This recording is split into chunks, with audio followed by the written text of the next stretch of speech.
Hey guys, it is Carly bringing you episode number 11 of my entire horror movie collection. Yes, as you can see, I am sitting in a different location. This is where I usually do my unboxing videos and whatnot. It's kind of a boring area compared to where I usually sit, but I feel like the quality isn't too good over there because you always have the window kind of glaring in and it just looks kind of fuzzy.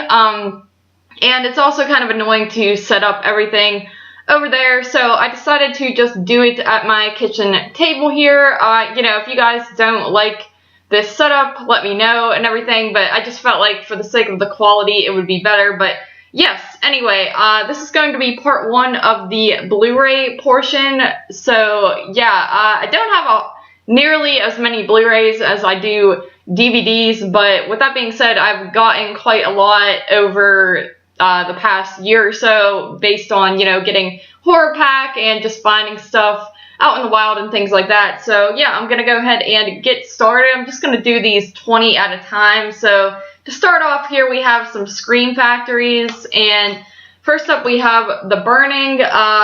This is one of the first Scream Factories I ever picked up. Whenever Scream Factory did one of their big sales, I decided to go ahead and start trying to collect some of these, especially the special collector's editions. And The Burning was a movie that I had never seen before, so I wanted to pick this one up, and I actually quite enjoyed this movie. I thought it had some good effects and a interesting story behind it. Definitely not the best out of the movies set at summer camps and things like that. I definitely would prefer like Friday the 13th or Sleepaway Camp and things like that. But this is a pretty solid film and one that I definitely will revisit probably around, the summertime with all the other camp movies and whatnot. Next up we have Dolls. This is another one that I picked up simply because I had never seen it before, and it seemed like a lot of people seemed to enjoy this one, and I really, really like Dolls. I found it to be a very fun movie. It really surprised me because I didn't really know how I was going to feel about it. You got killer doll type of movie, and I just didn't know if I was going to like it or not, but I found it to be quite enjoyable, and this is one that I definitely would like to check out again here soon because I found it to be very fun and had a lot of rewatch value to it. After that we have Misery. I just recently picked this one up at Walmart a few months ago because it was pretty cheap there, and Misery is a fantastic film. I can't believe I didn't own this one already. This is one that the classic example of one that was always on TV, so I never really thought to buy it, but I was reading the book and I figured I really wanted to, pick it up because I hadn't seen the movie in quite a while, and reading the book made me really want to watch the movie again, and, just a fantastic, fantastic film. After that, we have Night of the Demons. This is another one I picked up during that sale, and this is another one that I had not seen before. And I gotta say, on first watch, I thought it was pretty fun, and second watch, I also found it to be pretty enjoyable as well. There are some parts in it where I get kind of taken out of it, and, I'm just not as into it, but it's a pretty good movie though, pretty fun. I definitely don't like it as much as some other people seem to like it, but I find it enjoyable overall. Pretty good, Halloween type of movie.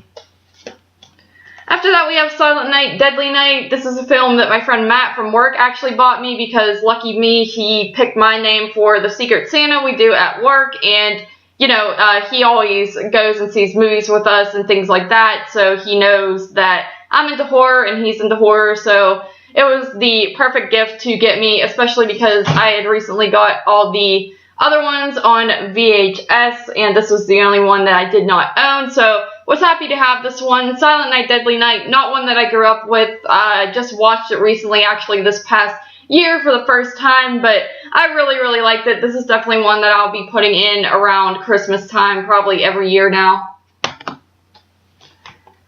After that we have Terror Train, and I know this one actually when they stopped making copies of it pretty recently. I don't know if they started again or anything like that, but I didn't know that was going to happen or anything. I don't think anyone did, and it's also surprising they actually gave me a slipcover for this one, and it's the only one that I did get with a slipcover. I don't know how that works or anything like that. I'm pretty stupid when it comes to these companies, but anyway, Terror Train, picked this one up just because it was one that I had seen when I was younger, and I remember feeling kind of iffy on it, so I wanted to revisit it because I hadn't seen it since I was a child, and upon rewatch, I still cannot get all that into this film, to be honest. I think it's a cool concept of, you know, someone killing people on a train and things like that, but for some reason it just could never grab my attention. It's definitely one that I will try to revisit again in time, but I know a lot of other people kind of feel the same way, where this isn't really their favorite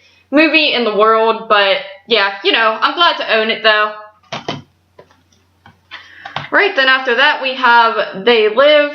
This is one JP actually gave me for Christmas, and I recently watched this one for the first time as well at a John Carpenter sort of marathon festival that they did at this cool theater that used to be around here.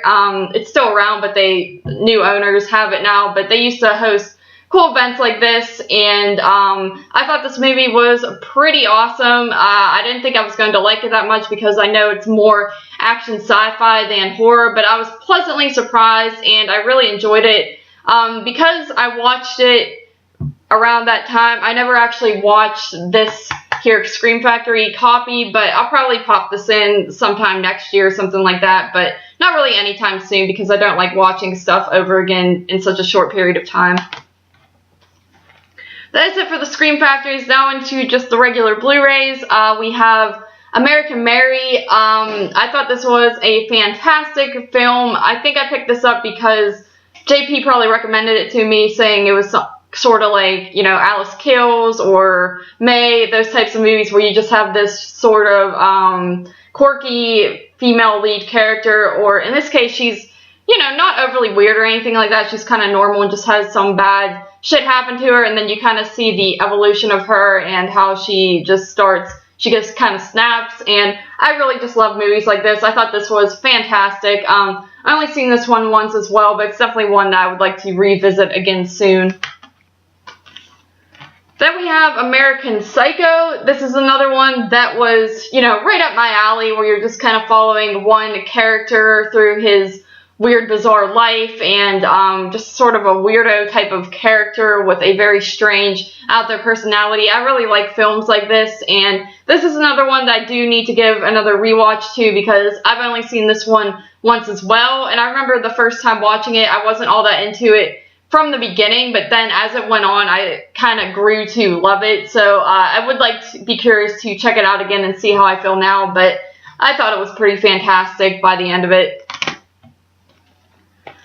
After that, we have Amusement.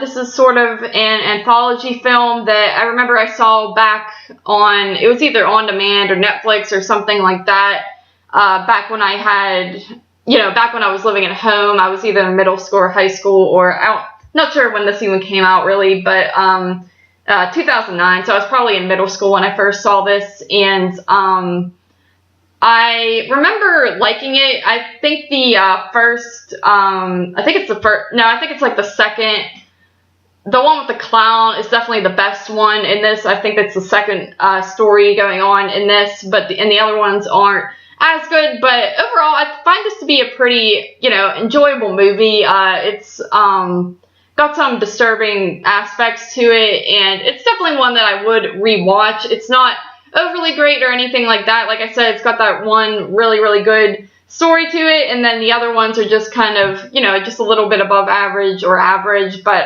overall I thought it was pretty solid. Then we have The Apparition. I recently reviewed this on Body Bags as well as the Body Bags podcast, and this I really did not care for. It is as generic as it gets when it comes to your average ghost films, and it really just didn't add much to the genre at all. It was just a very generic sort of film made for just teenagers who want something to kind of pop in, you know, not really scary or anything like that, just very, very generic.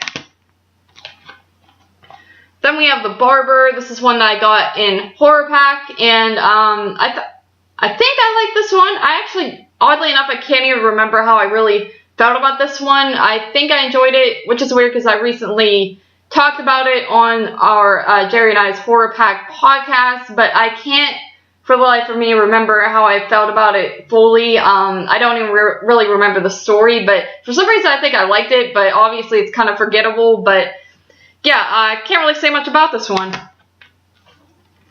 After that, we have Bedeviled. Recently, a few months ago rather, reviewed this one on the Woodsboro Bros podcast. This was JP's pick because we were doing an underrated episode on Woodsboro Bros when we guest starred on it, and I really, really enjoyed this movie. I believe it's a Korean film, and it is just fantastic, very brutal, sort of a revenge film, and, definitely has its dramatic aspects to it. Horrifying more with the revenge and drama. Some people might argue it's more dramatic than anything, but, I found it to be just horrifying, the content in it. So, fantastic movie.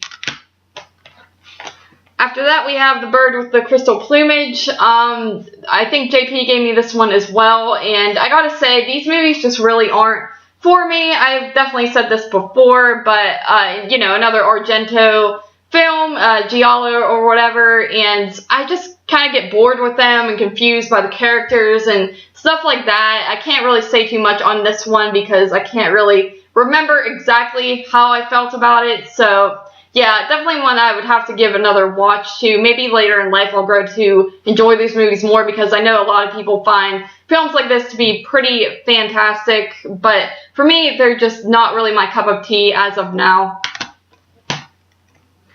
Then we have Bitter Feast. Also reviewed this one as a feature review on the Unofficial Horror Pack podcast. Pretty solid stuff, kind of a low budget film, but it had some, brutal moments to it and was kind of a depressing downer type of film. So, I would recommend it.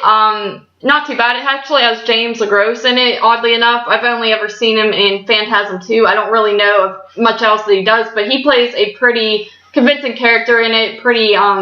Has a pretty creepy look to him, so I found it to be pretty good overall for what it is. Then we have the Blair Witch Project. Oh, you can barely see that, the title there, but Blair Witch Project. When I was younger, I remember my mom showing me this one, and I really wasn't into it because, found footage movies, I just didn't really get them, and, I know a lot of other people kind of feel the same way, even later in life, they don't really care for found footage, but I've grown to like found footage over the years, but Blair Witch Project, first time I saw it, didn't really care for it too much. I didn't like the main girl, I found her to be annoying, she swore way too much for my liking back then. I just found it to be excessive, but I will say back then I found the ending to be very, very creepy. I remember having trouble sleeping at night. It was just one of those films where even though I didn't like it, it really stuck with me. And, today, rewatching it, obviously everyone knows it's fake and stuff now, but I still find it to be very creepy and in a way believable that people could be stuck out in the woods, and I think it's a very well done movie now. Not one that I rewatch a whole lot, but when I do rewatch it, it still gives me the creeps. After that, we have Blair Witch from, 2016. I really enjoyed this when I first saw it in the theaters, and I've said this before, I think in an update, but I rewatched it recently and didn't care for it as much as I did when I saw it in the theaters. It might have just been because I didn't let enough time pass or something like that, but wasn't too as high on it. Still gave it a pretty decent rating, but I feel like it just doesn't have the best rewatchability to it. So yeah, Blair Witch, not too bad, but not great. After that, we have Blood Widow. Recently reviewed this one on the Cinema Attack podcast, so you can check that out if you want to hear all of our thoughts on this one. I thought it was pretty solid, sort of a little slasher, sort of kind of a more low-budget slasher, but not overly. It had some iffy moments with acting and lighting and stuff like that, but other than that, I thought it was pretty solid, and the Blood Widow character is pretty awesome. She is very, very creepy, and I would like to see more of her. Then we have The Cabin in the Woods. This movie, I'm going to be honest, I popped it in one night to watch it for the first time, and I was pretty curious about it, but I remember being very I think I was like sick or something, and I was just really out of it while watching it. So I paid attention to the first half of it, I would say, but then kind of fell out of it towards the end. So this is definitely one I would have to give a rewatch to, because I can't really tell you anything that happens in this movie. I just remember I was pretty into it from the start, but then I just wanted to go to sleep by the end of it just because I felt really out of it. So this is one that I definitely have to rewatch to really give good opinions on. And then finally, for this part, guys, we have Carrie, the 2013 remake. Carrie, I don't know, it's kind of, I can take it or leave it remake. I just find the performances in it to not be overly that great. I remember when I saw it in theaters, I thought it was, okay, decent, but I just find that everyone in this movie could have done a little better. I think Chloe does an okay job, and, what's her name, Julianne Moore or whatever, did an alright job as the mother, but some of the other characters in this just weren't that great. They kind of feel like they're just trying too hard to recite lines from the original movie. Especially, I didn't really care for the gym teacher in it and things like that. It just, this movie's already been remade for TV, and it's just a very basic story that I feel like you don't really have to keep on making remakes of. So this isn't an awful movie or anything like that, but it's definitely not one of my favorite remakes. So yeah, that is it for this part, guys. Hope you enjoyed it. Like I said, I don't have all that many Blu-rays, but I do have enough to make several parts, and I'll just be doing them 20 at a time. So thank you guys for joining me for this part of my entire horror movie collection. I will see you in the next part.